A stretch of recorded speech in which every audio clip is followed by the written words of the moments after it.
Welcome to Ridhima kitchen. வாங்க, இன்னைக்கு நம்ம வீட்டில் ஒரு இங்கே இந்த பலாப்பழத்துக்கு செக்கைன்னு சொல்லுவாங்க. இது பலாக்காய் பிஞ்சுங்க. இது ஒரு பொரியல் வைக்கிறத நம்ம பார்க்கலாம். இதில் நிறையா விதமாக இங்கே கேரளாவில் செய்வாங்க. நான் எனக்கு தெரிஞ்சதை நான் செஞ்சு காட்டுறேன். இது நம்ம பிஞ்சிலேயே பிடுங்கிடுறதுங்க. இந்த காய் இது பெருசானால் தான் நமக்கு பலாப்பழமாகும். இது பிஞ்சு காய். இதில் பொரியல் வைக்கலாம்.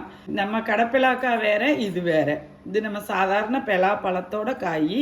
கடப்பிலாக்கான்னு சொல்கிறது நம்ம பிரியாணி, குருமா இதெல்லாம் செய்கிறது. அதோட மரமே வேறு, இதோட மரமும் வேறு. எல்லாத்துக்கும் தெரியும். நான் அதனால சொல்லிட்டேன். பொரியல் பண்ணுறதை பார்க்கலாங்க. நான் கட் பண்ணிட்டு வந்துடுறேன். இது கட் பண்ணும்போது கையில் கத்தியில எண்ணெய் தேய்ச்சிட்டு வேணும் கட் பண்ணுறதுக்கு. இதோட பால் நம்ம கையில் கத்தியிலாம் ஒட்டும். நான் கட் பண்ணிவிட்டு காட்டுறேன். இந்த பலாக்காயெல்லாம் கட் பண்ணிட்டு வந்துட்டேன். இந்த அப்படி மூக்கெல்லாம் அப்படி அறுத்து கட் பண்ணிட்டேன். தண்ணி வச்சுருக்கேன், போட்டுக்கலாம். குக்கரில் போட்டு ஒரு விசில் போதுங்க, இல்லைன்னா கஞ்சி போல் ஆயிடும். பாத்திரங்களில் வேக வைக்கிறதா இருந்தால் கூட வேக வச்சுக்கலாம். நம்ம வீட்டில் அப்படியும் செய்வோம். நான் உப்பு போட்டுக்கிறேன். கல் உப்பும் போட்டுக்கலாம். 1/4 ஸ்பூன் மஞ்சள் பொடி போட்டுக்கிறேன்.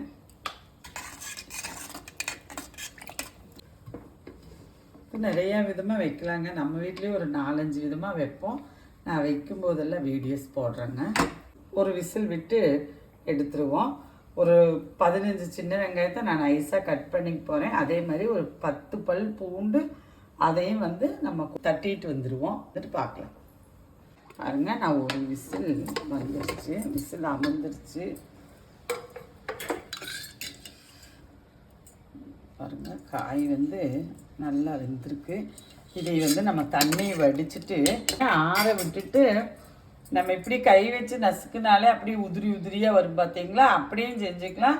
இல்லைன்னா நீங்கள் தட்டுறதுனா கூட தட்டி எடுத்துக்கலாம். இல்லைன்னா மேய்ச்சர் வச்சு அதை இப்படி காயை இப்படி பண்ணினாலே இப்படி வருது பார்த்தீங்களா? இப்படி வரணும். இப்படி செஞ்சு எடுத்துக்கலாம். நான் மேய்ச்சர் வச்சு இது போல் செஞ்சு எடுத்துக்கலாம். குடிச்சிட்டு வந்துட்டேன். எண்ணெய் ஊற்றிக்கலாம். நான் இதுக்கு தேங்காய் எண்ணெய் தான் யூஸ் பண்ணுறேன். நீங்கள் உங்கள் விருப்பம். தேங்காய் எண்ணெய் ஊற்றினா ஒன்றும் கூடி டேஸ்ட்டு கொடுக்கும். உங்கள் வீட்டுக்கு எப்படி வேணுமோ அப்படி விட்டுங்க. நான் 2 ஸ்பூன் எண்ணெய் விட்டுருக்கேன். கடுகு போட்டுக்கிறேங்க. பொரியுது. நான் 1 ஸ்பூனுக்கு தாராளமாகவே உளுந்து போட்டுக்கிறேன். அப்படி போட்டுக்கலாம். இந்த மாதிரி கடலைப்பருப்பும் கொஞ்சம் நிறையாவே போட்டுக்கிறேன். இது சாப்பிடும்போது வாய்க்கு வர்றதுக்கு நல்லா இருக்குன்னு நம்ம வீட்டில் சொல்லுவாங்க. பின்ன பூண்டு ஒரு 10 பல்லு பூண்டு தட்டி வச்சுருக்கேங்க. இது கொஞ்சம் கேஸ் உள்ள ஒரு பொருள். அதனால் பூண்டு நான் ஒரு 10 பூண்டு போட்டிருக்கேன்.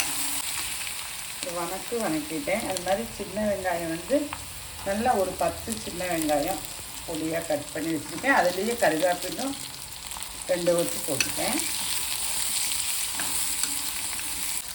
இன்னும் வேகம் எனக்கு வணங்கி கிடைக்கணும். இந்த வெங்காயத்துக்கு பூண்டுக்கு தகுந்த உப்பு போட்டுக்கிறேன். அதில் உப்பு போட்டு வேக வைக்காதீங்க, இப்போ கூட போட்டுக்கலாம். வெங்காயமெல்லாம் நல்லா வணங்கி வருது.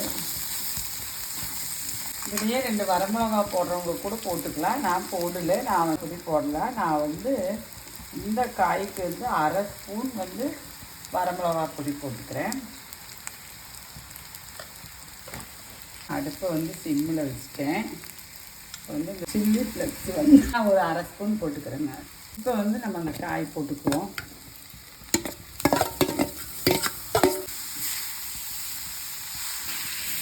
காய் போட்டு இது தேங்காய் போடலாங்க. தேங்காய் உங்கள் வீட்டு விருப்பத்துக்கு தகுந்த மாதிரி போட்டுக்குங்க. வேணுன்னா போட்டுக்குங்க, வேண்டாட்டி விட்டுருங்க.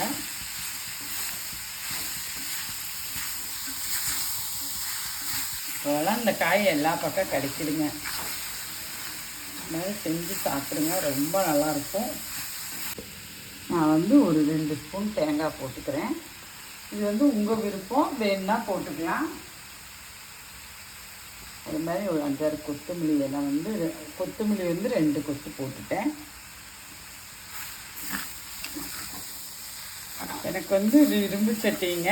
போதுமான அளவு தேங்காய் போட்டுட்டு நான் அடுப்பை வந்து ஆஃப் பண்ணிவிட்டு ஒரு 2 நிமிஷம் இதுலேயே விட்டு நான் இறக்கிறேன். பாத்திரத்தில் மாற்றிட போகிறேன். வாங்க நம்ம வீட்டில் சாப்பிட்லாம். நீங்களும் இது மாதிரி செஞ்சு பாருங்கள். நன்றி, வணக்கம்.